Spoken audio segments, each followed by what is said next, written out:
Salum to everyone. Salum is the abbreviation of the Salute Om.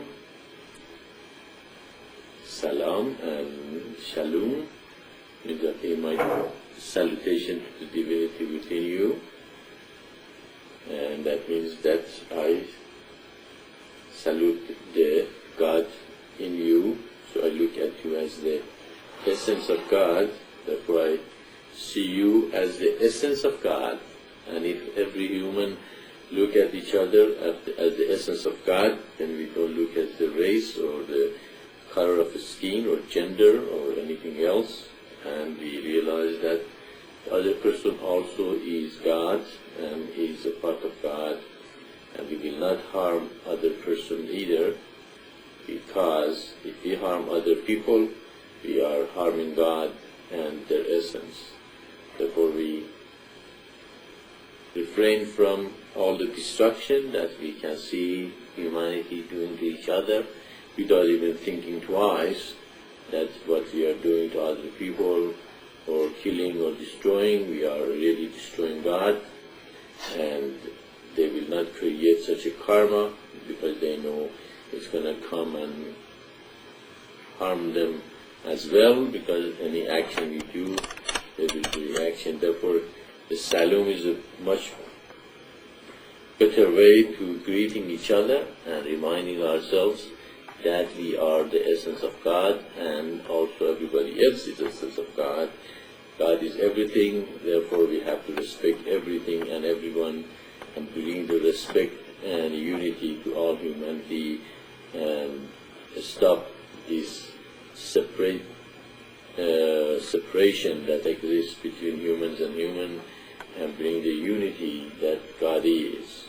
Because there is only one thing in the universe, and that is God, and where there is not God, there is ego, separation and destruction. The mission of Maitreya is representative of this unification of all religions, beside the unification of God and human and the essence that God represents in the universe. I'm sure everybody, realizes if there is one God, why do we have so many religions and separation and destruction, and why we have so many different religions on earth. And many people have wondered about that, and many people have tried to unify them with the many different ideas, philosophy, and even revelations, but nobody ever described why all these religions have come to humanity, and there is a unity between them, and now it is been revealed to humanity. What is that unity? Why God sent so many different religions and separate them from each other? And we can see in our teaching that the reason for it is because each of these religions, these great religions of the world, have a specific message which have come to humanity, and each religion explains that a specific message, and when you put all these messages together, you see the whole picture, and you see God has been sending them one by one, and now they are put together and presented to humanity as all from God, and they are all unified. If you study our teachings and this new revelation to humanity, you will see that there is a sign that is been called the greatest sign, and in the greatest sign you will see the 7 seals, 7 signs, sub-signs in this greatest sign. The first sign, if you look at, is the very bottom, is I Ching, that you can relate that to Hinduism and the Far East philosophy. And this I Ching is in a horizontal position, means not being awakened. And in order to awaken this horizontal I Ching, it is recommended to meditate, know thyself, be still and know that I am God. The Atman, small with a small e, is the same as Atman with a big A in Hinduism. The goal is to reach Nirvana in Buddhism, to realize yourself, and many other disciplines and techniques in many different paths given to humanity to know thyself. And the essence of all these teachings, which we call the mystical path, is that if know thyself to know God, the I and the I are the same. The essence of God is within every person, and therefore to know thyself, is to know God. And all these disciplines are the mystical path that is the spirit of all religions. If you study any religion, you find the prophet or the founder of that religion have been meditating and kept away, and eventually they realize their mission and themselves and bring a revelation to humanity. Moses stays in a desert by itself for a long time. Christ is, taken to the desert and tempted. Prophet Muhammad meditates until he, is 40 years old in the cave, and on and on. So we can see that the period of being isolated from humanity and isolated by themselves and meditating is a part of realization. All these mystical paths are represented with the I Ching. The goal of most of these mystical paths, or the teaching, is that your goal is to reach God and meditate by yourself, and that's it. We can see that in the greatest sign, that's not the end of it. The next step is the sign of Solomon, or the Star of David, which related to the Old Testament. And if you read the Old Testament, the whole Old Testament is talking about God is trying to find people, 12 tribes of Israel, that they will accept God as their king and his rule as the rule of their communities. And therefore, the second step in the greatest sign, which we call the eternal divine path, is that we direct this energy or realization we gain through our meditation and self-realization toward the creation of the communities of light. Communities of light is the communities based on the eternal divine path, and the creation of the communities of lights is the base of the kingdom of heaven on earth. Therefore, after we awaken our spiritual forces, we direct our realization energy toward the creation of the communities of light, and it very well goes with the teaching of also Buddha. Buddha also talks about the Sangha and Dharma.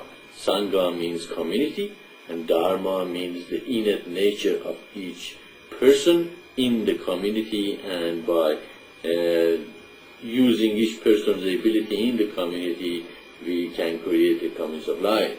Therefore, the goal of the mystical path is not just individually reach pure consciousness or nirvana or as a drop falling into the ocean, but also creation of the communities of light and directing our energy to create the communities of light, which is based on the kingdom of heaven on earth. Now, we meditate, we awaken our spiritual forces, we direct our energy toward the creation of the communities of light. Now what? Is that the end of it? No, we can see that God sends the New Testament. In New Testament, Christ sacrificed himself for his ideal, and therefore the lesson in the third seal is, in order to create the communities of light, sacrifice or not being self-centered is necessary.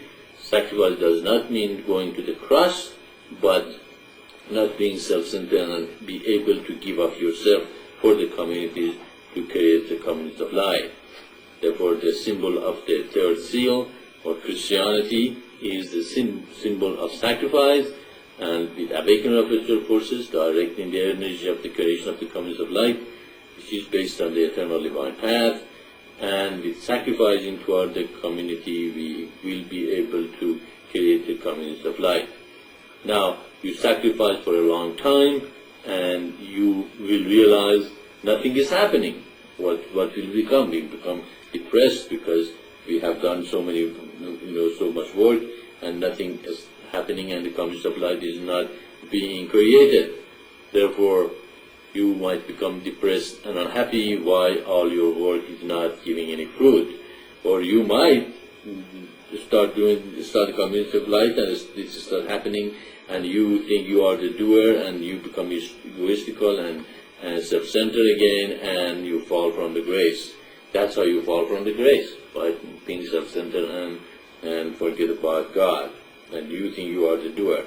Therefore, the fourth step in the great sign or the eternal divine path is surrender the result to God. So you awaken your spiritual forces, create the communities of light, you sacrifice for it, and when you do the job, you say, God, the result is yours, I'm not attached to it. Therefore, if the result is good, it is God doing it. If the result is not good, again, you're not attached, and you continue, and you will not become depressed or egoistical. And even better than surrendering the result is the submission, means realizing God is doing it through you. You are not the doer, He is the doer. And submission, of course, if you are not the doer, you will not be attached to the result, so will not have the problem of the depression or elation and egoism. And that is the message of the Islam. Islam comes from the word taslim, or you being surrendered and submissive to God. And if we completely realize what is the will of God and we surrender to that will, we will be completely free from any attachments, and therefore we are completely free from our pitfall of being, self-centered and egoistical again. And of course, to this point, still we might direct all this energy and realization to a very small part of the universe and become narrow-minded. And that is what the next step is necessary, and that is the teaching of the Bab and Baha'u'llah, that become bring the concept of universalism. The teaching is basically says that all religions are the same.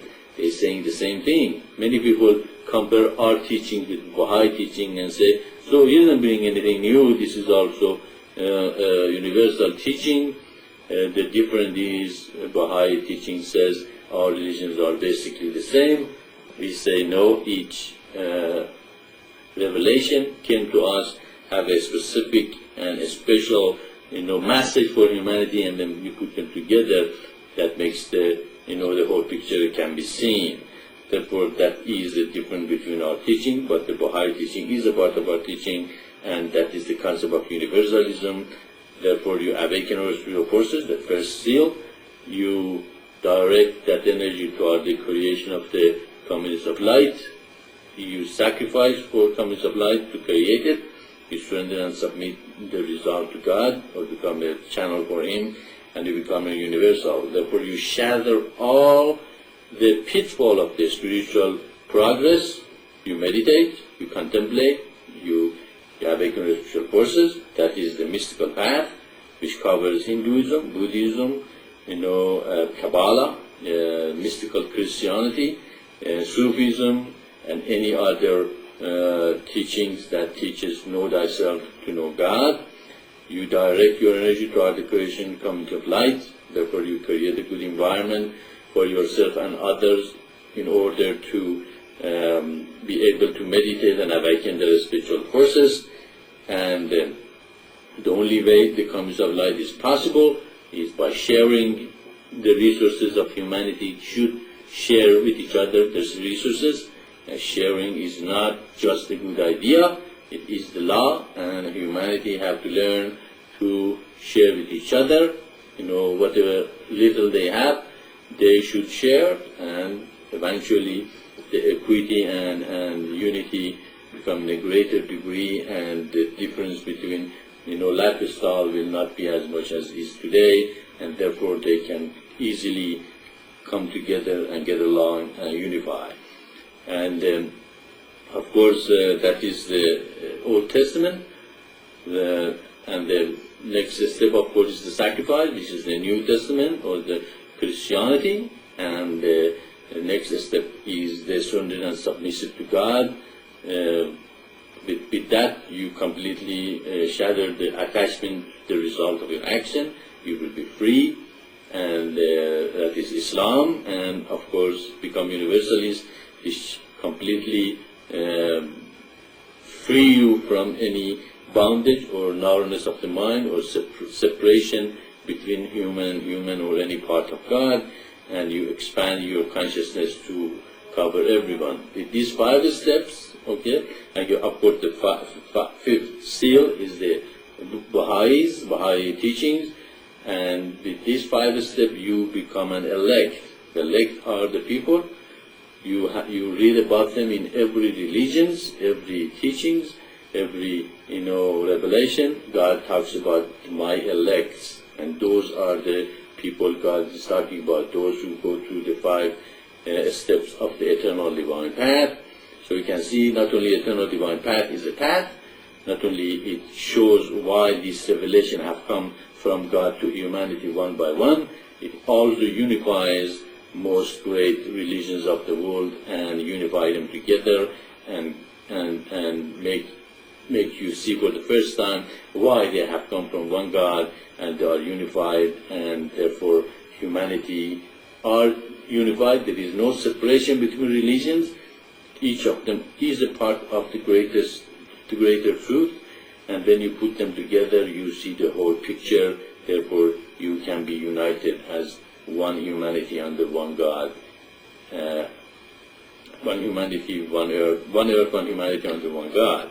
And that is the goal of the mission of Maitreya, to give this message to every human and bring the kingdom of heaven, the creation of the community of light based on the eternal divine path, and bringing the kingdom of heaven on earth. And of course, such people, the elect, are the future or coming of the leaders that we are looking for, and that's what is Paltak, the mission of Maitreya, and all our effort is to attract and bring these elect together and eventually create an environment that humanity can be united and we stop this destruction that is on earth now. And of course, this elects create the community of light, and in community of light many people will reach the pure consciousness, which is the 7th step or 7th seal in the greatest sign. And if you have the greatest sign in front of you, which you can find in the website, you can see the bottom seal become the same as the center, and that means God, human again become in the image of God, and humanity can manifest God's quality on earth, which is compassion, gentleness, unity, beauty, and everything that relates to God and His manifestation.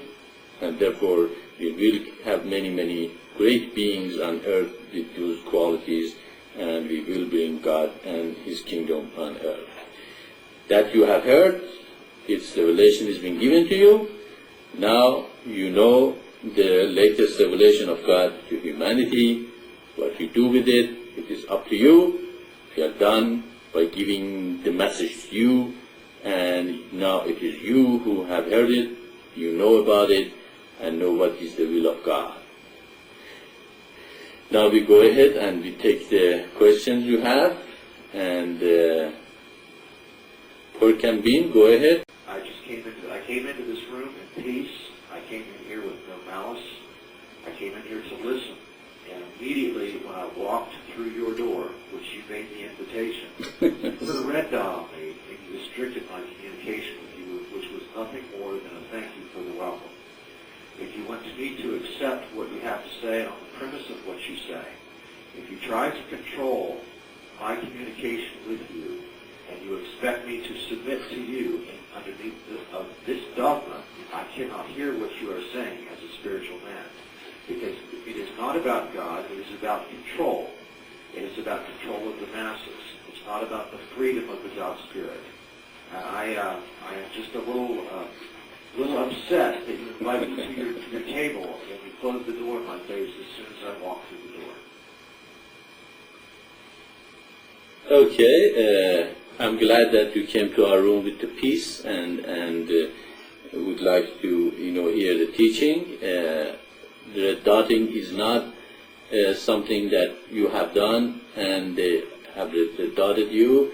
And that is happens to anyone who enters the room and we don't know them. There will be a red dotted and a stay red dotted.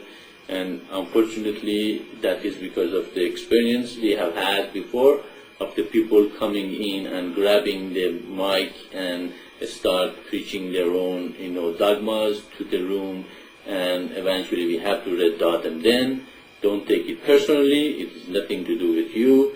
It is something that it is done to give the greater ability to the administrators and those that they are in the mission to be able to control the room, so we can give this message in the clearest way possible.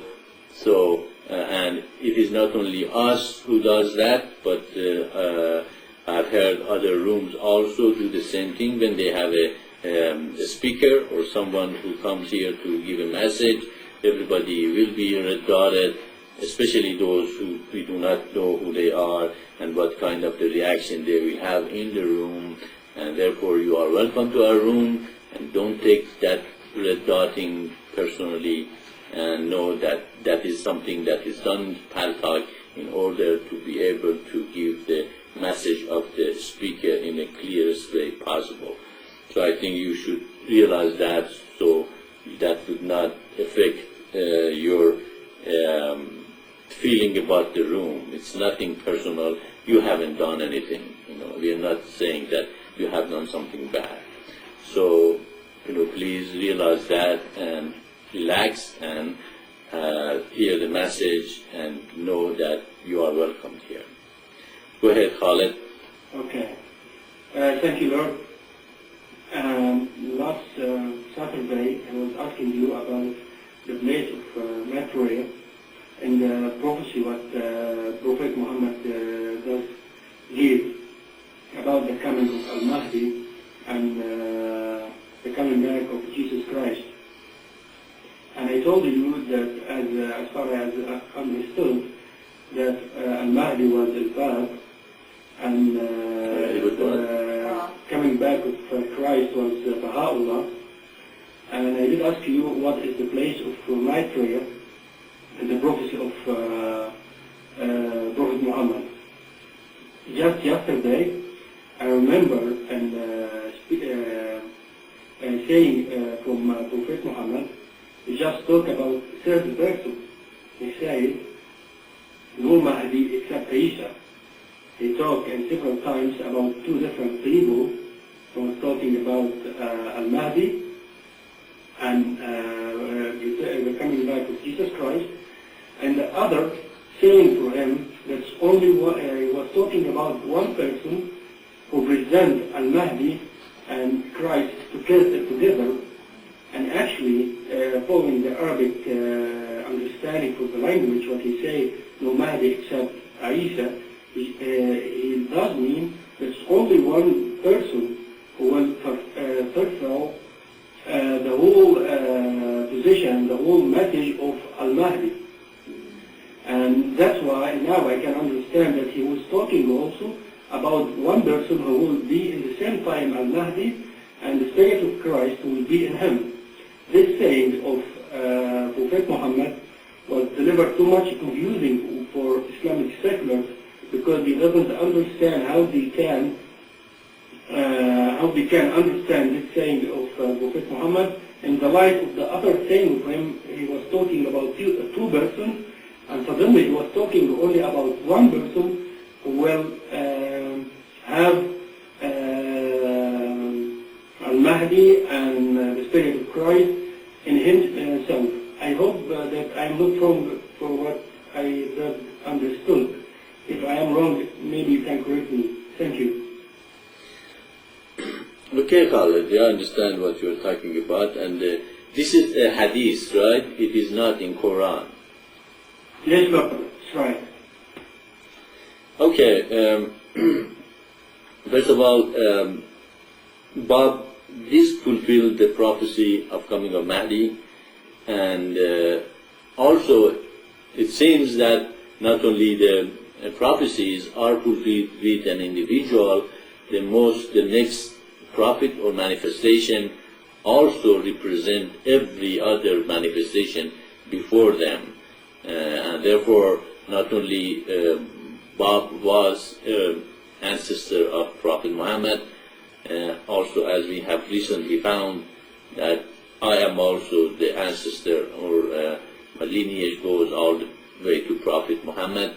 Not only Christ was the son of David, and his lineage went all the way to Adam, as we recently found, also my lineage goes to King David and Adam, and therefore it seems also Bob was the coming of the Mahdi. The same thing also is fulfilled with this vessel, and therefore you can say God's revelation kind of had an accumulating effect, and every manifestation manifests the one before that one, and especially this one, which is supposed to be the last revelation and unification of our religion, seems to have all the quality of the manifestation before it, and therefore not only I am the ancestor of Prophet Muhammad, also I am the ancestor of the King David, and also the reincarnation of the same spirit which came through the previous 7 revelations. Therefore, this is the culmination of all the revelation that have come through humanity to man. Of course, it's not here, I'm not saying this thing to glorify myself, but all this thing happening to glorify God and make people who looking for God and believing He really exists, realizing if He had prophesied all these things and it have come true, therefore that is the proof of God's existence. Therefore, I have heard a lot of people, asking how can we prove that God exists? Here it is, right in front of you. God said this thing is going to happen. God said this thing is going to come to humanity, and therefore it has come, and therefore God exists for sure. There is no doubt about it. Nobody can stay agnostic or atheist anymore, because they can see God has said this thing is going to happen, and therefore it has happened.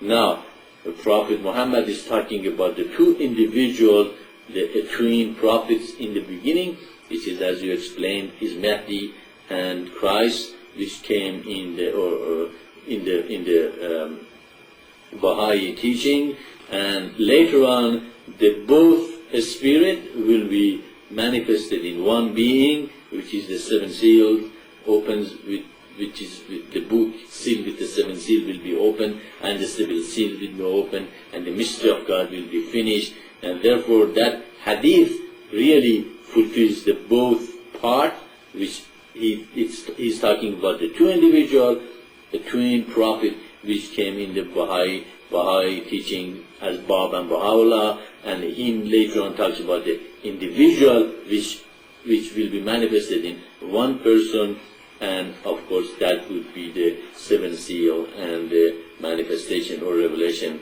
that has come to humanity through us. So you can see that also it seems confusing in that hadith from Prophet Muhammad. Again, we can explanation here completely clears it up. Again, it shows that Prophet Muhammad, what was saying, has come true, and what he was talking about is not confusing anymore, because the 2 separate being that he was talking about were Bab and Baha'u'llah, and when he put them together as individual, is the manifestation of this revelation to humanity. Does that make sense to you, Khaled? Yes, Lord, it does make too much sense to me because I read a lot of explanation for this hadith, and was, as far as I understood, it makes too much confusing between Muslims because they couldn't understand what does that will mean. But now, in the light of the new revolution, we can understand exactly what does Prophet Muhammad mean. Thank you, Lord.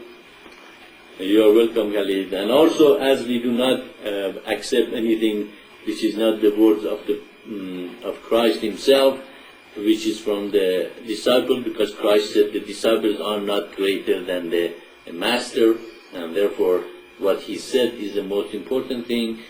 Also, we accept the word of Prophet Muhammad, which in a purest form, or at least pretty pure form, have come in the Quran. We accept those as the word of God, and the hadiths, although we do take them as having a lot of truth, we take them as something that have come from other people, and it could have some problem in it, just like Acts and the books came after the for Gospel, which can have some error, although it has a lot of truth. So hadiths are good, but take them with a grain of salt. And even hadiths, there is a lot of different. But the one you said, that is the explanation I'll give you. Go ahead, Khaled. Thank you, Lord. What is, we understand is the last revolution, and did any other manifestation of God will come to earth after this revolution? Whose will come after this revolution? What will have to expect? Revelation. Thank you. Yeah, well, if you study the Bible in the last book in the Bible, it clearly says that when the seventh angel comes, the mystery of God will be finished. It's chapter 10, verse 7. It also, many times, it completely shows when the seventh angel comes, or when opens the book, or when pours the content of the vase, and all that thing. It is done, it is finished, and it is the last revelation of God will come to humanity and will reveal the whole truth of humanity, God to humanity. And we can see that has been fulfilled. The book, the only book that will be opened, and the only time that the whole universe will rejoice is when the book sealed with the seventh seal is opened, and that is the chapter 5 of the Revelation. And therefore we can see the 7 seals, book sealed with the 7th seal, and all these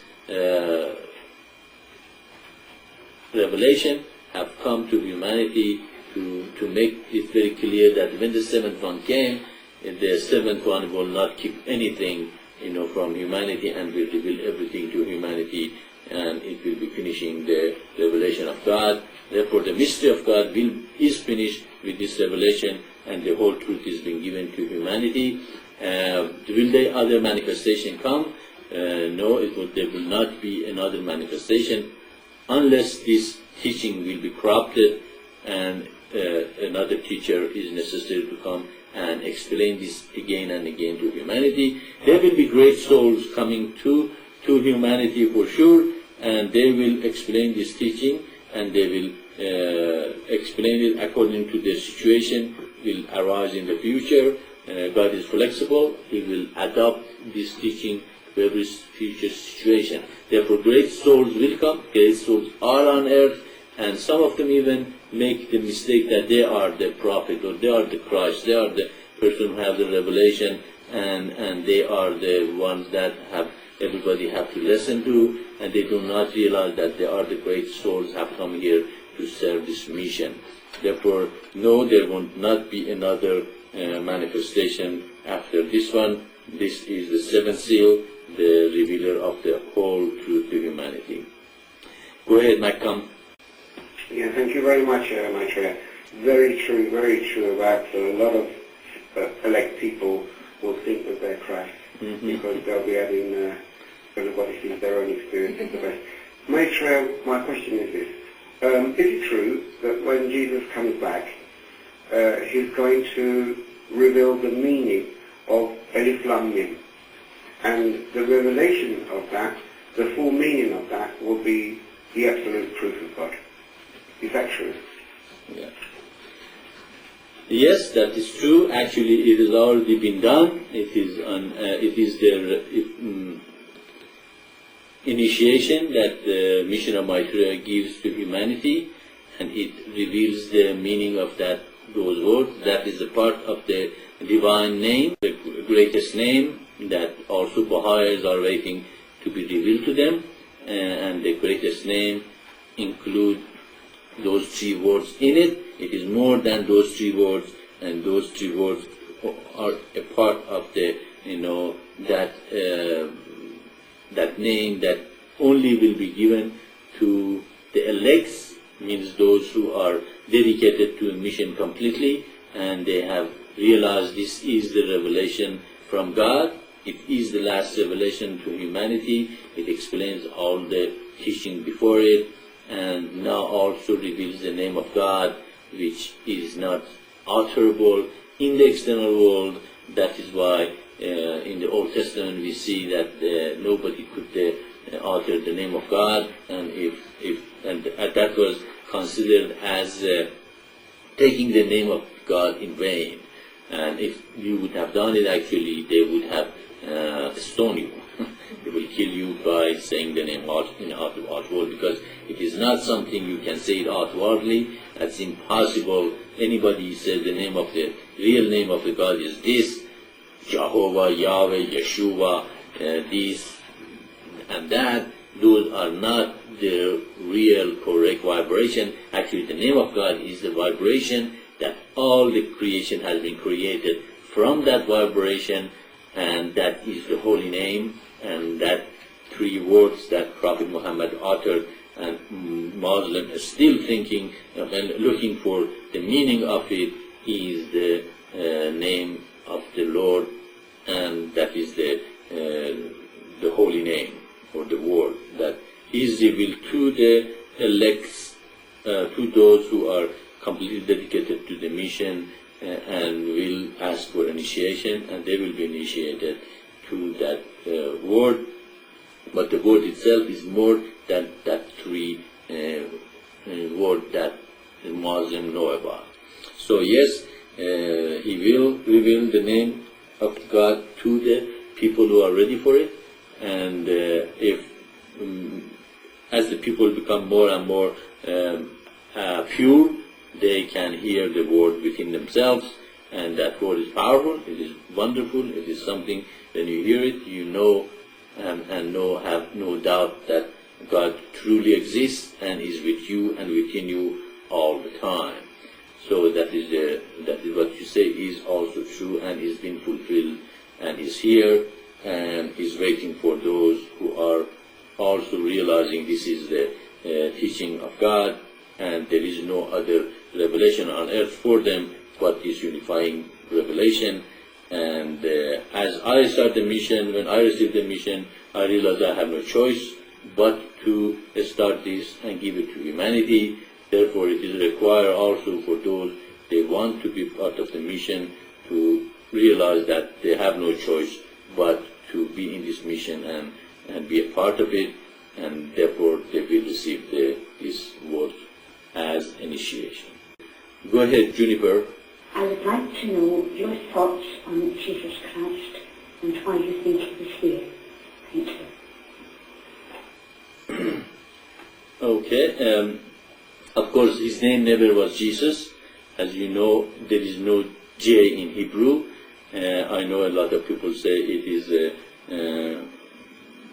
transliteration of the name Yeshua.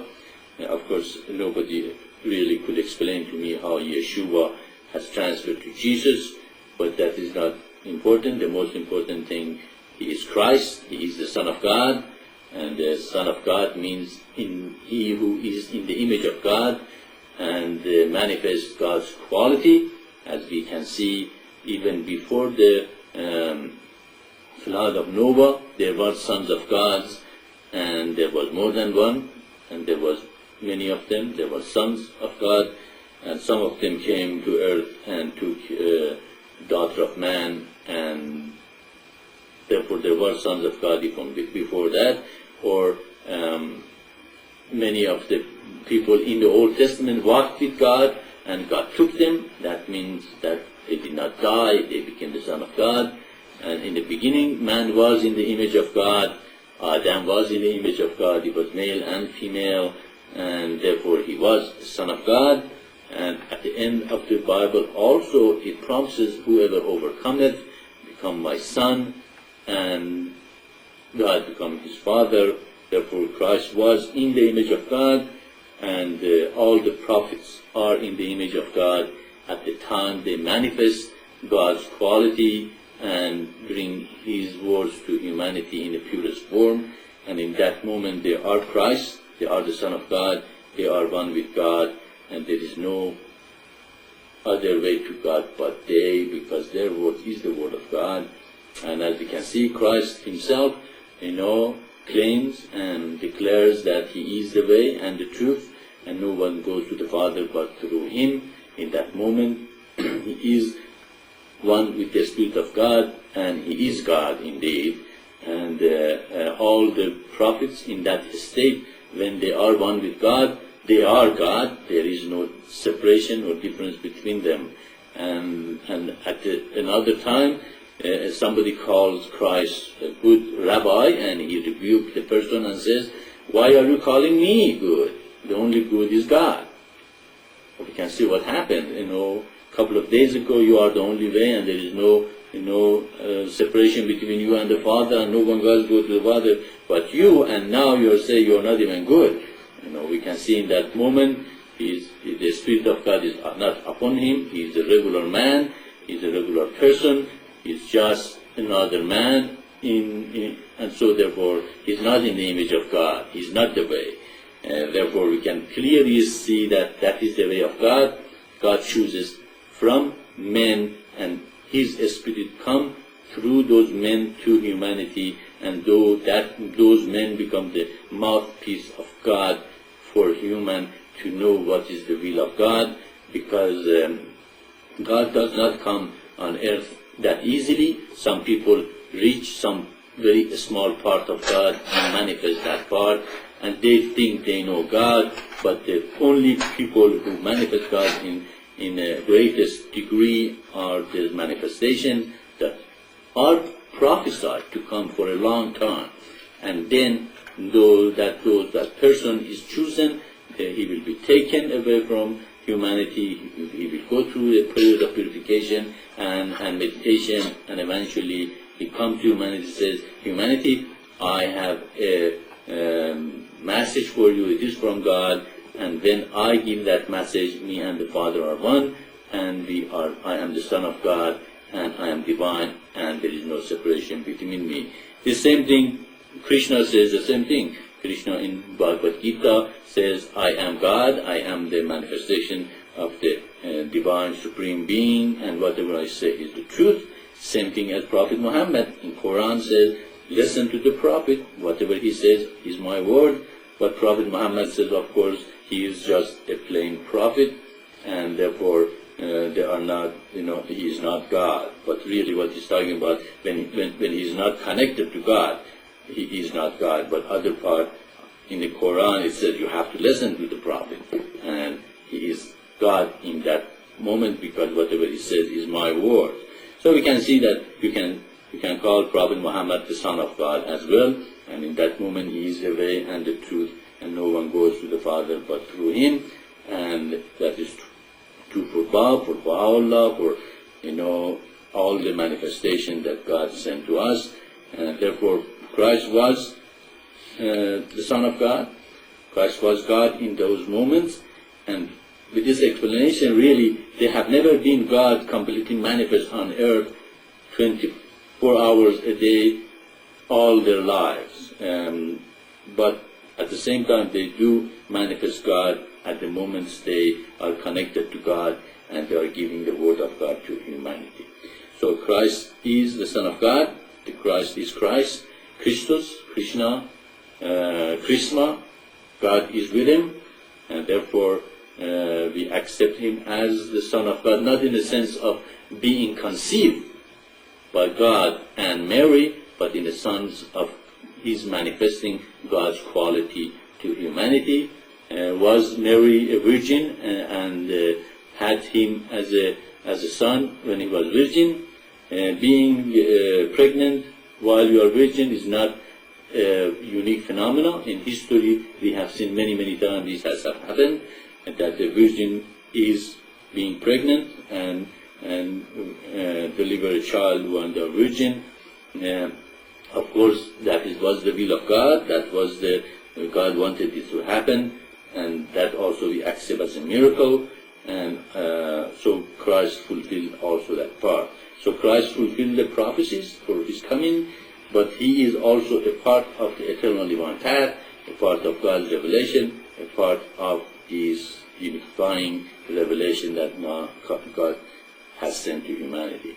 If you are open to it, it should make a lot of sense, and you can see now this explains why Christ was the Son of God and came to man, and also Christ released the grace.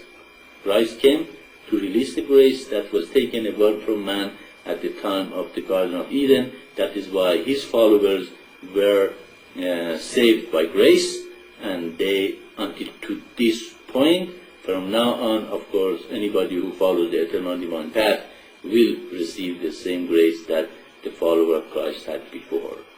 Go ahead, Juniper. Can you please explain where Muhammad fits into this? Thank you. The question, Christ was the Son of God. How about Muhammad? Muhammad also was the Son of God. It's the same thing. Of course, he never claimed that he is the Son of God because his revelation and his message and his mission was different than Christ, and he brought a more social aspect to humanity. He brought the law of God, which becomes Sharia, and but when he says that when God says, listen to my prophet, and whatever prophet says is whatever I say, that is absolutely the same thing as the Father and Prophet Muhammad are one, and whatever Prophet Muhammad is saying is from God, so we can say also he was Christ. Therefore, there is no difference between Prophet Muhammad, Christ, Baha'u'llah, Moses, Abraham, Isaac, Israel. All are the prophet of God, have sent to humanity. Actually, by the time of the Prophet Muhammad, there have been 144,000 of them. Of course, a few added to it after that, which is Baha'u'llah, Baba, and now this teaching and this revelation.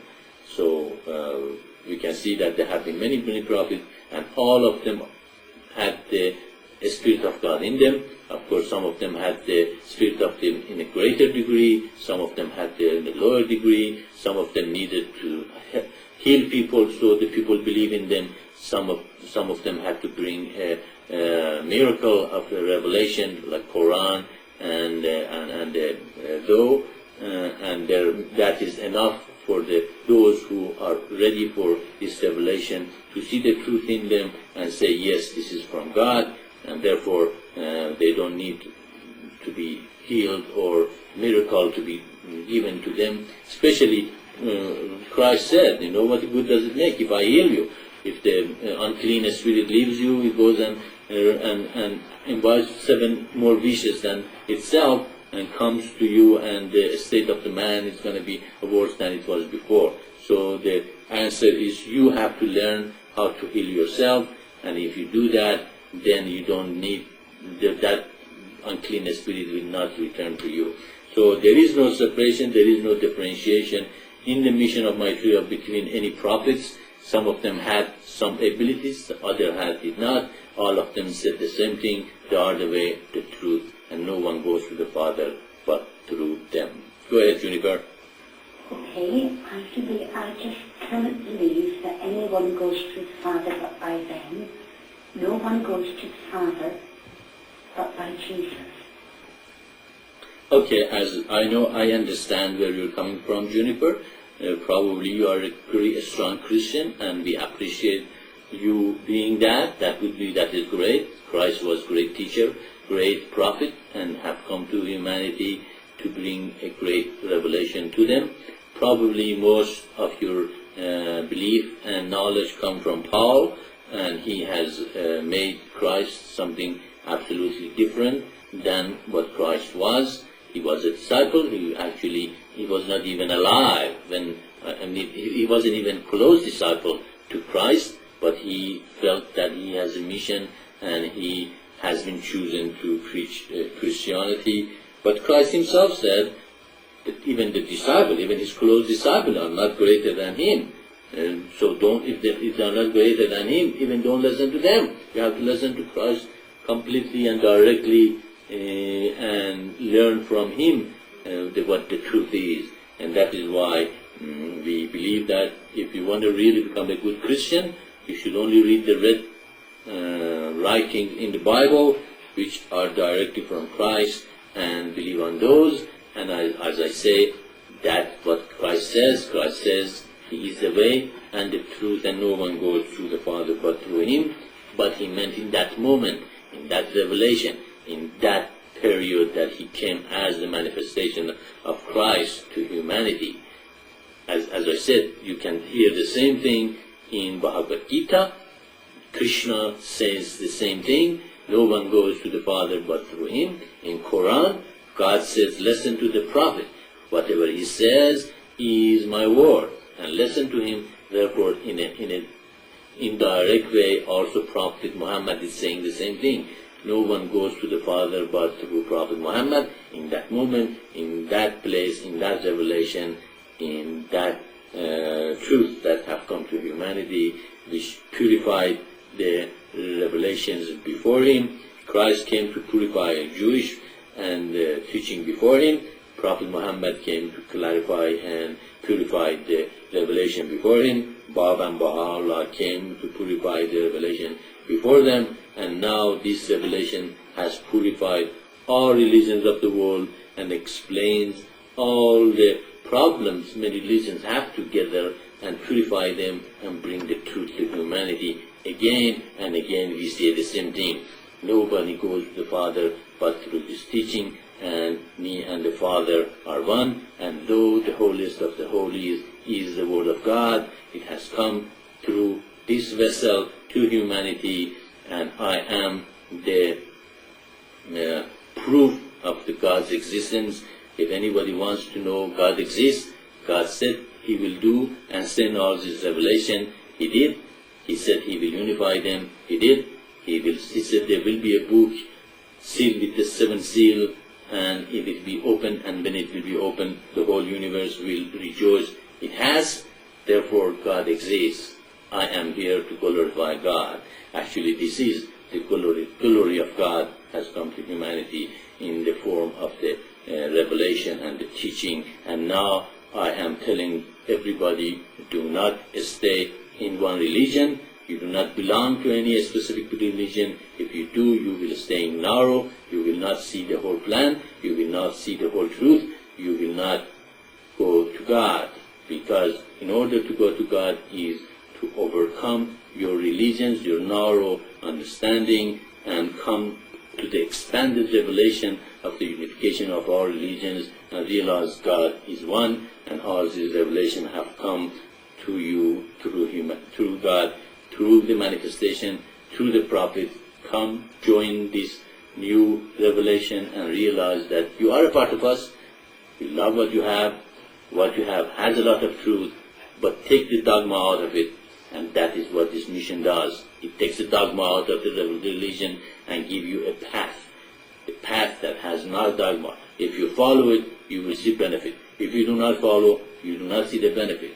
You don't have to believe in anything. You don't have to. No, not quite. You have to believe this God exists, and these are God's revelations, and God sent all these revelations. But at the same time, the ultimate test is follow the eternally one path, and that path will take you to God and expand you. So Christ came. He was from God. He fulfilled the prophecies. He gave the message. His message was sacrifice.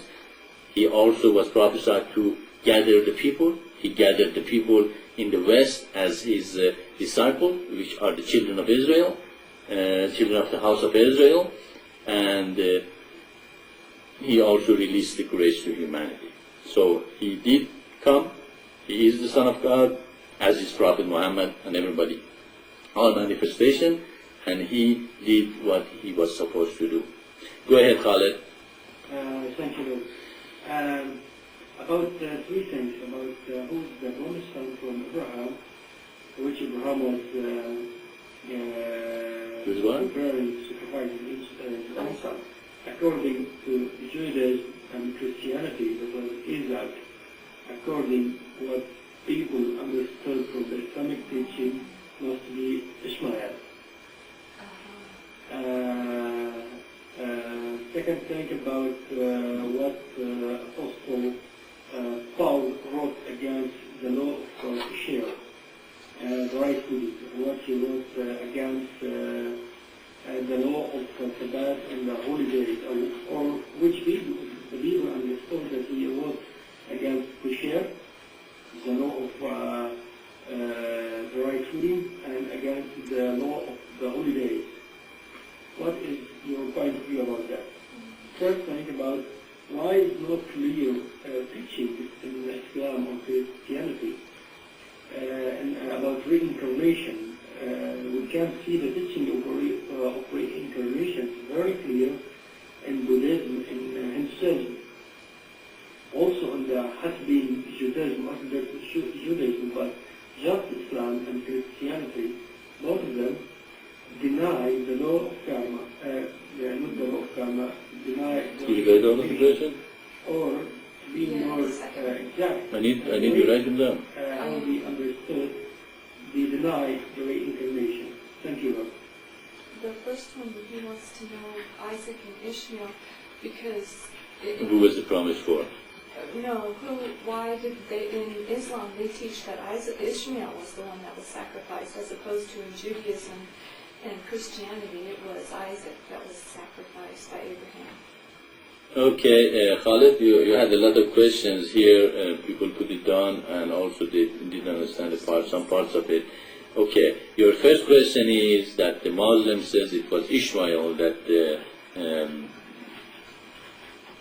Abraham we're going to sacrifice, not Isaac. You're asking if that's true or not. Is that your question? Is that your first question? Yes, sir, that's right. Okay. Remember, Bible has been changed many times, and they have a lot of human ideas have crept into it. Even after that, it's been translated 27 times, and if you know any time a translation has been given, it is some part of that teaching or writing will be lost. There is no way you can translate something to another language and not lose a part of it, because not all the language express the words exactly the same way, or the meaning is the same. And but the most important thing is, as Indo is explained, and the most important thing was that when that sacrifice is been given to Abraham, God stopped him, and that was the symbolic meaning of the change from the human sacrifice to the animal sacrifice. And the human sacrifice have become to look upon being too cruel. To do that, there's a possibility that that also might happen to Ishmael, and God also probably demanded also the both sons to be slaughtered, and then when he approached to do that, he stopped them.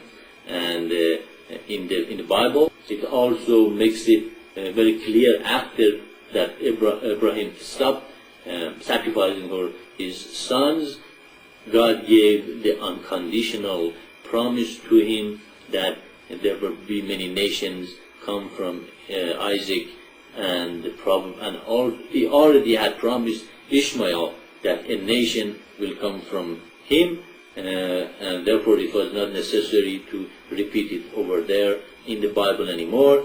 And especially in the Bible, after the promise given to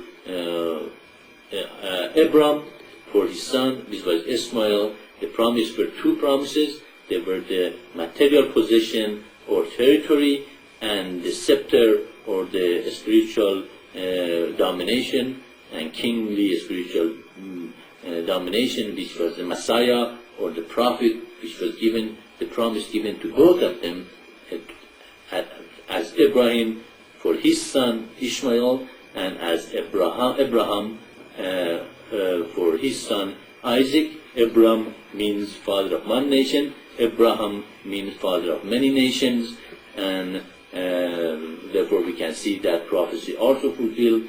From Ishmael came one nation, which is Arabs, and from promise given to Abraham for Isaac, which resulted 12 tribe of Israel, and eventually that 12 tribe was split to two: southern kingdom, which is the Judah, Benjamin, and Levites with them, and the 10 last tribe of the northern kingdom, which eventually pushed out of that area toward the north to Russia and eventually Europe and United States. So they became many nations, and the promise given to Isaac was fulfilled through many nations in Europe and United States, and Arabs also came eventually and took over Spain, and they lived there for 200 years, and they have a lot of children. A lot of Spanish people have an Arabic name, and even their language is influenced with Arab, and they moved from Spain and took to South America, and therefore you can see the South American have a Arabic or Arabic nation blood in them, and Europe and North American people have the blood of the children of Isaac, and they meet in New Mexico, which is in the border of the South America and North America. He also promised Isaac a nation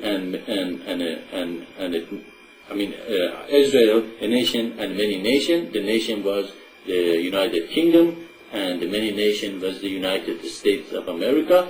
So we can see all this, of course, though it's been explained, all this, God told this thing is going to happen, and they have happened. His Prophet Muhammad said that Ishmael was the person that was supposed to be slaughtered by Prophet Abraham. Therefore, that is also true. So the conclusion is probably God demanded Abraham to kill both of them, and he went and to proceed to do that, and then God stopped him. And after that, because Abraham was the complete surrender one to God and his will, to the point of even killing his own children for God, therefore God completely trusted in his faith and oneness with him, and he became one of the greatest prophets ever been, and he became the father of all nations. We can see Judo-Christian, Islamic, and Baha'i teaching all come from Abraham, and he became the father of many, many nations and religions on earth, and included in our teaching. So the conclusion is probably the command was for both of them to be sacrificed, and then God stopped him. What was the next question? He was asking something about the law of Sabbath and the law of the holy days, but I didn't understand the whole thing. Okay, your next question is about the law of Sabbath. Apparently we did not understand what you mean. Can you repeat that? Yes, Lord, excuse my bad English. I will do my best. Okay. Okay. I was asking about what Apostle Paul in the New Testament wrote against the law of holidays, and what he wrote against the law of kosher, right food according to the law of Moses. And what he does say that it doesn't make any difference what you eat or which day you celebrate. How we can understand that in the light of the new revelation? Thank you.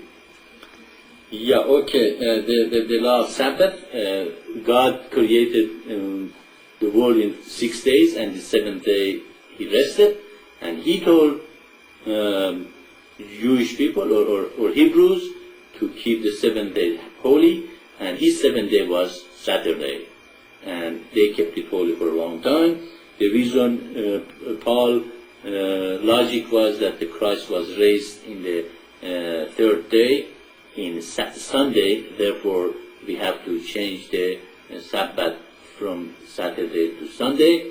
Of course, he was a Jew himself, and he was prosecuted very hardly after he converted to Christianity and started preaching Christ, and therefore he became very unhappy with the Jews and Hebrews, and therefore he tried to change many things and distinguish himself from Jewish people, especially in the Rome where he was preaching. There was some historical fact that Jewish people opposed the Roman Empire, and therefore the sentiment toward the Jewish people became against the Rome became against Jewish people, and those sentiments, of course, was toward the Christians, which also were following everything Jewish, because Christ was Jew, and therefore Paul felt that if the more he distinguished his sects from the Jewish people, it's going to be easier for them to leave that environment. Of course, the Sunday also is the day of sun it was the day of sun for Roman Empire, and they celebrated the sun in that day. Therefore, as we know, when the Rome became Christianized and became Christian, they also brought a lot of their pagan, ideas into Christianity, and they changed a lot of things to what they already had, like their celebration of Christmas in this time, and even in Bible it says cutting a tree and putting an ornament in it is a tradition, and the tradition of man is in vain and all that. So it's in the Bible, you shouldn't be doing that. But in the Bible, Christ said He will stay 3 days and 3 nights in the belly of the earth.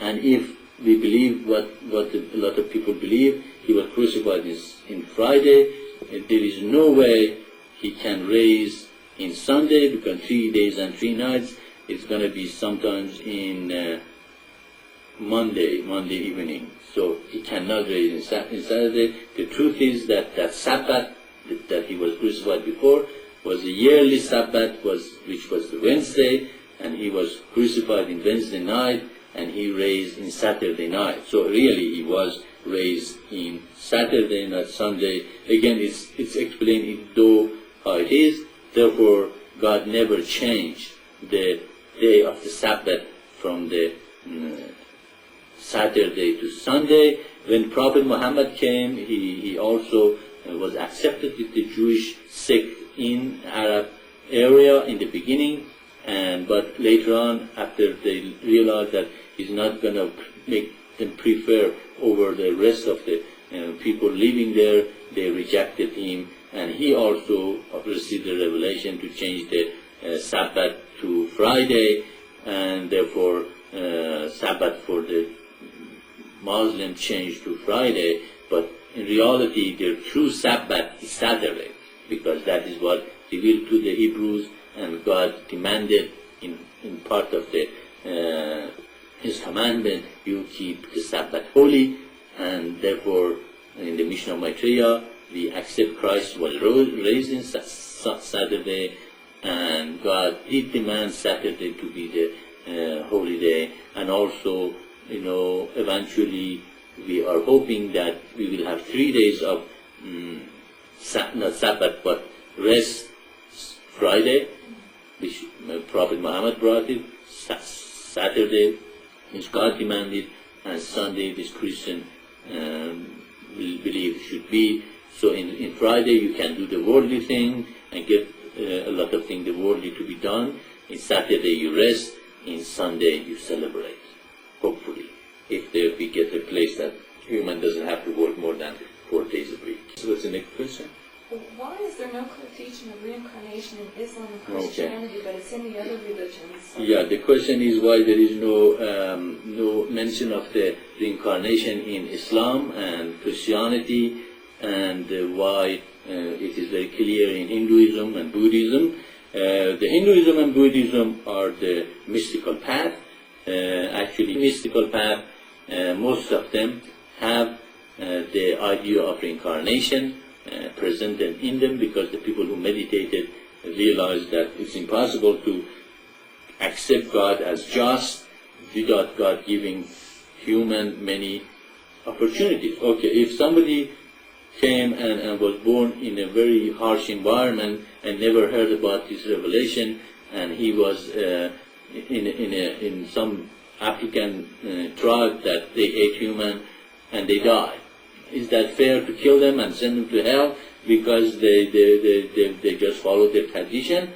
Or if they have been born again and again and again in many reincarnation, and God give them opportunity to redeem themselves, and they did not hear and listen, and they hang into the dogmas and tradition and beliefs, and eventually God says, hey, I gave you, that many opportunity, you did not take my advice and revelation from my prophet, and you went your own way, and you accepted your tradition and your belief that is the dogma, and you will not progress. Therefore, I will reincarnate someone else instead of you, which will progress and come back to me in a faster way, and I wait for you for later on.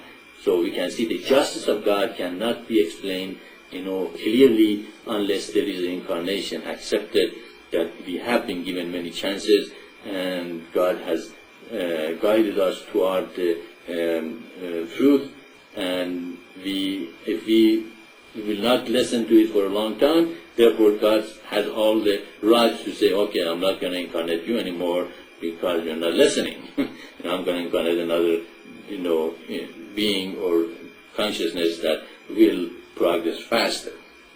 And we can clearly see this, the reincarnation in the Bible, in the New Testament. It is very clearly apparent there. A lot of people don't want to see it, a lot of people argue about it, a lot of people try to twist it in different ways. But how can you explain that the John the Baptist comes from a woman, from a womb of the woman, and he is Elijah? Elijah died a couple of hundred years ago, or he was taken away from the earth, and then he comes as John the Baptist from the womb of a woman and being born as a human. The only way you can really explain it without twisting the truth and trying to fit the universe in a bottle, okay, is that he was reincarnated, was the reincarnation of Elijah. And Christ very clearly says he was the reincarnation. John the Baptist is Elijah. Okay, so we can see that you can find the reincarnation, although the church tried to take every reference of the reincarnation out of the Bible, because if you believe you are reincarnated many lifetimes, it is harder to control you as a person, because you say, well, I have to go find my truth and my way with the Word of God, and I'm not going to listen to you, preacher. I'm going to listen to God, because I've been here many times. Who knows? Maybe I've been here more than you have been here, preacher, or rabbi, or mullah, or thing. So I probably have a more right to go to God than you do, and therefore it's very hard to control them, and therefore they tried to take the reincarnation out, but they didn't take this one out. They couldn't, because God is smarter than them. As Prophet Muhammad says, they shame against me, but God is the greater shame, not shame, sham. They sham against me, but God is greater in the sham. Again, God puts that reincarnation of the Elijah, which become as the John the Baptist in the Bible, and now we can see the reincarnation right there in the Bible for us all to see. So we can see that Bible does have the reincarnation. Now, why Islam doesn't have it? We can see God in Islam also. Prophet Muhammad says what? God can do whatever He wants. He is an able God. If He is an able God, can He reincarnate? He sure can. He can. And also, it says that, they will die and God will raise them. If He can raise them, He can reincarnate. Therefore, He is an able God. Therefore, He reincarnates. Now, why the emphasis is not as much as the Buddhist and Hinduism? Because Buddhism and Hinduism and the mystical path have been kept separate from the revelation of the Judeo-Christian, Islamic, Baha'i teaching, because that was not a part of the emphasis in those revelations. So God kept that part of His truth in only mystical path, which is mostly Hinduism and Buddhism, and now He again put them all together. Actually, that is interesting, because even Baha'is don't emphasize reincarnation and mystical path, and that shows again that is not perfect, as many Baha'i might claim that it is perfect, and it came from them. And actually, one of the problems Baha'i had were with the Buddhists, that Buddhists were saying, so where are these fit in the Baha'i teaching, and Hindus was very, very, very fit in Baha'i teaching, and most of Baha'i couldn't explain why Baha'u'llah didn't include them as much. And in this revelation, even mystical path has been included. It is in the Bible. The reincarnation is in the Bible. Prophet Muhammad said it is possible. Actually, Sufis, which is Islamic mystic, they believe in reincarnation, and they understand without reincarnation it's impossible to explain God's creation. And with reincarnation, you can see God is just. Go ahead, Jennifer. I asked you last time round who you are. I also said that Jesus was the Son of God. Can you tell me more about Muhammad? You say he's the Son of God also. Jesus, God had one son. He was also sinless. Muhammad married a little girl of 6. My granddaughter is 6. Can you explain that? Yes, that is something that Christian, this last time I heard the Christian said she was 7, now of course it's now 6. It sounds like it's going down every year, every couple of months. But the truth about Ayesha was that she was betrothed to Prophet Muhammad when she was very young, but the marriage was not consummated until she was much older than that. I think it was 12 or 13. And we can see even in the West, we have many girls, they are getting pregnant when they are 12 or 13 years old, so they are ready for, relationship, and of course they are not even married, but if they get married, then they are going to be, prosecuted, in that level. So we can see that a girl, 12, 13 years old, is ready for marriage, and that was also the cultural acceptance in that time, that women can be married in that age, but Prophet Muhammad did not consummate the marriage until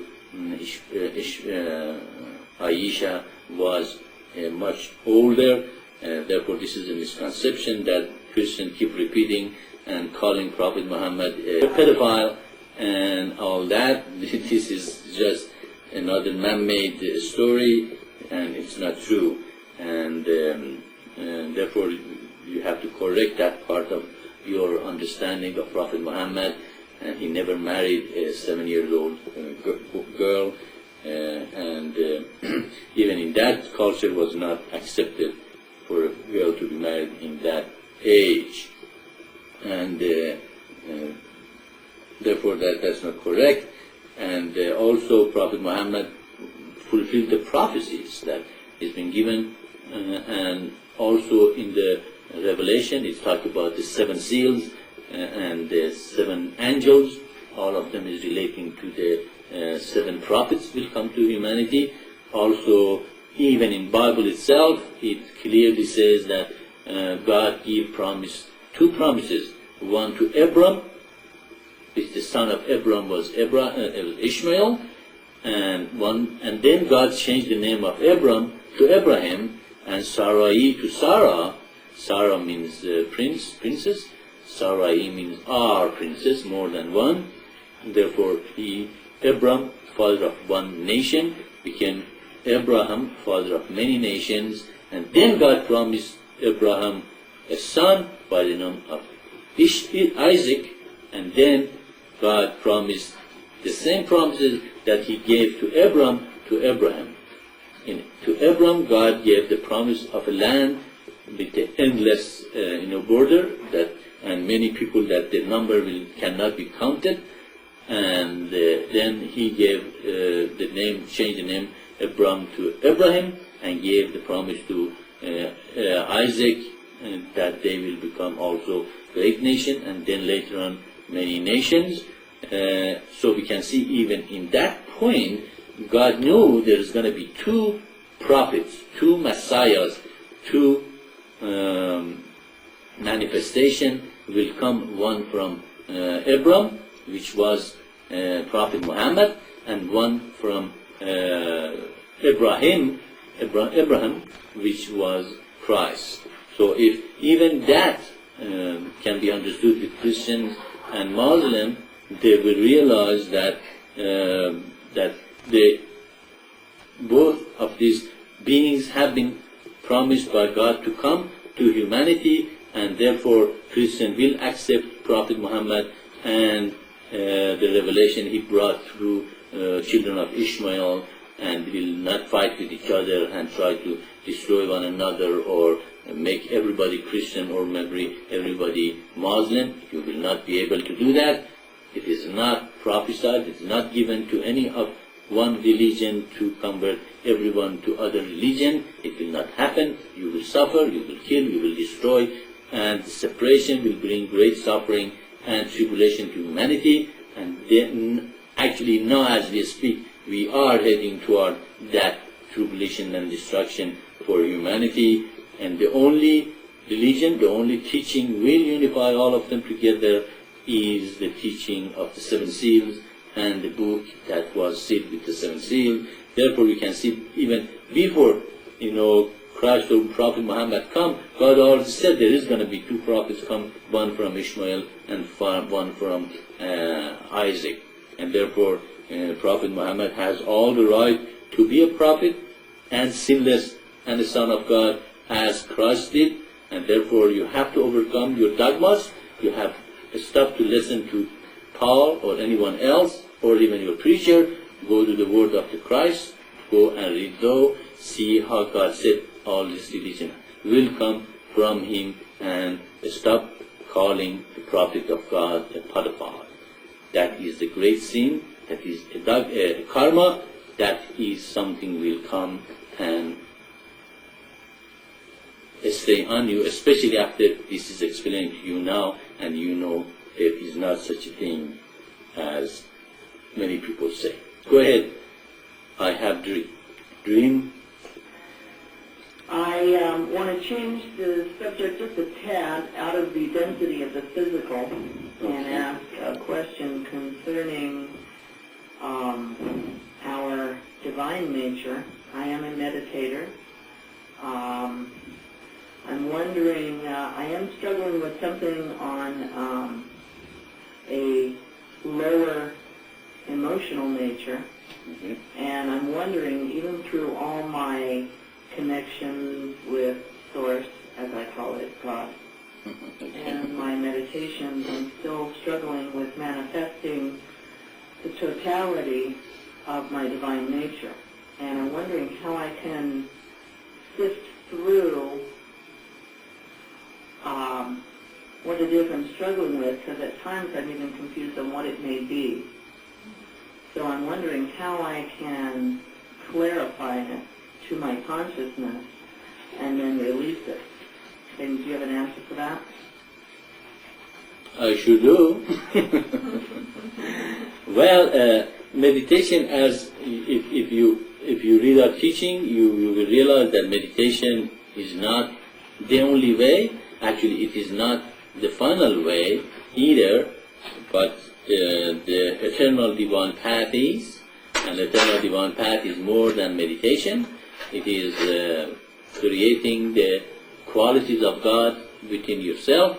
This is compassion, forgiveness, beauty, purity, love, and everything that is not self-centered.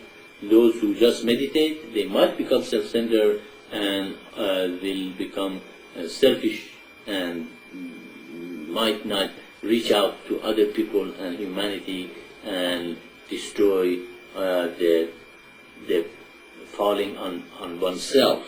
Therefore, the next step in your path will be to direct your energy toward the creation of the community of light, or at least serving other people, instead of only in being concerned about your own personal progress. And by being concerned with the other people, you will come out of yourself, and therefore the lower nature by itself will be rising up without you being meditating on it all the time and being concerned about it. And after that, of course, sacrifice to create such an environment that other people can progress in it. In this, you again go away from self-centeredness and selfishness, and you become more other people centered, and you try to create a good environment first for your family. Create an environment that in the family they can meditate and awaken their spiritual forces.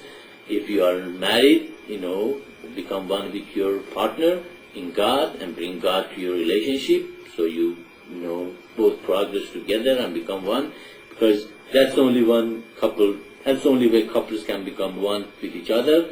Be one with God. You never can become one with the other person, because you never can become one in a physical body. There's always going to be problem if you concentrate on each other's physical body, but instead of the concentration of the physical body, if you both become one with God, you become one. That is what your marriage should be based on God, and that unity will come after that.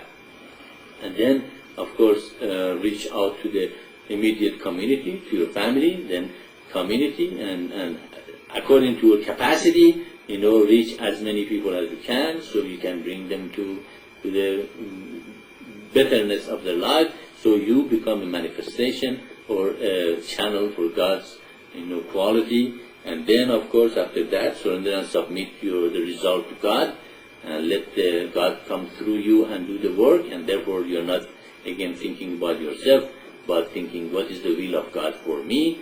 So you will absolutely overcome any attachment to the result of your action, and then become universalist. Realize universe is your home, God is your father and mother, and the rest of the universe is the struggling manifestation toward the pure consciousness. And you shatter any narrowness of the mind, you expand yourself, and you surely will overcome your emotional problem or any spiritual problem you might have. Therefore, you become an elect, you will become a chosen person. You have overcome all the narrowness of the mind, the attachment to the result, selfish and self-centeredness, and create an environment that not only you will progress, but also others will progress. You meditate and therefore your progress to oneness and overcoming any pitfalls in your spiritual path is guaranteed. Therefore, eternal divine path is the way to overcome your pitfall and progress toward God in the fastest way possible. So I recommend that you read our teaching, understand the eternal divine path, and follow them, and you will report to us very soon that you indeed have progressed greatly. Okay, go ahead. I have a dream. I invite you to come to Los Angeles, the city of angels, and make a center. I will help you. I'm open to it, and I invite you. Very good. I appreciate that. I have a dream. If you want to start a center in the Los Angeles area, we would love to have a center there where you are. I am pretty much committed where I am at, and also God has guided me to stay in this area. As I said, it is the connection between North America and South America, which are the children of Ishmael and the children of the children of Isaac. But if you want to start a center in Los Angeles, we have the teachers that they do travel and go to the area, and you can set up some lecture for them. And of course we require that they will be accommodated for their stay there, and also accommodated for their transportation to your area. If anybody wants them to come to your area, that is the requirement. They should be provided for their stay there and for their transportation expenses. They will come there. If you want to start something, you can send me an email, and we can talk about how we can do that. And that is one of the things. The first step in doing that is we ask people to become a contact, and contact person is the person who contact people to the mission. They can become a simple contact point, or they can start setting up some meditation together with the people in their area, and join the Paltalk with our services that we have every day, and go from there. In this mission, you can just love the mission and keep it to yourself, or you can go all the way and dedicate your life 100% to this revelation. So choose between, or stay between all of them. But even if there are enough interest in Los Angeles area and invited me to come over, that I will do, and I will come over if there is enough souls that will benefit from my presence in your area. Therefore, I think the best way to start this is to become a contact for the mission, invite the teacher there, start a center, start a community supply, attack other people, and if eventually they want me to be there, the same requirement. You have to provide me with the transportation and place to stay, and be with your guys in Los Angeles. So I appreciate your invitation, but I declined coming to Los Angeles, but there is other ways to spread this message. If you want to send mission email, just send mission@maitreya.org. It will come to the mission, and we can go from there. Again, this is the revelation of the 7 seals. Humanity is called to come, to unify. It purifies all religions. It purifies all the revelation of God, and bring it to the essence of what God has been trying to accomplish for humanity. The essence of God's revelation is eternal divine path. It is a path. It has no dogma. The base of it is the creation of the community of light, and the community of light is the base of the kingdom of heaven on earth. Therefore, those who have been called, those who have been chosen, those who feel that God called upon them to do His will, those who have born with a mission should see this and see the truth and beauty and wonder in it, and will utter with the great joy that God truly exists and He is the most splendid, and He is present in our lives, but He has given us the free will to choose Him, to choose the dogma, or to choose none. But this is the time of sundering of the elects and those that will not come to the kingdom. So there is invitation to the wedding of the Christ and the revelation of God, and you are all invited, but come with the proper clothing and with your best clothes and with the purity. Come and join this, become a contact person, read our teaching, realize what has come to you, and rejoice that God indeed has come to humanity again and is revealing His revelation to them and inviting them to come and create the kingdom. And we know the time of the Kali Yoga is over. It is the time of the golden age of coming of the godly revelation and the following of the eternal divine path, and many, many millions and millions will reach pure consciousness and the goal. Therefore, take this revelation and this teaching to your heart and realize God indeed has come to you and inviting you, come and guide humanity to a greater degree. And spread the message, reach everyone, bring everyone.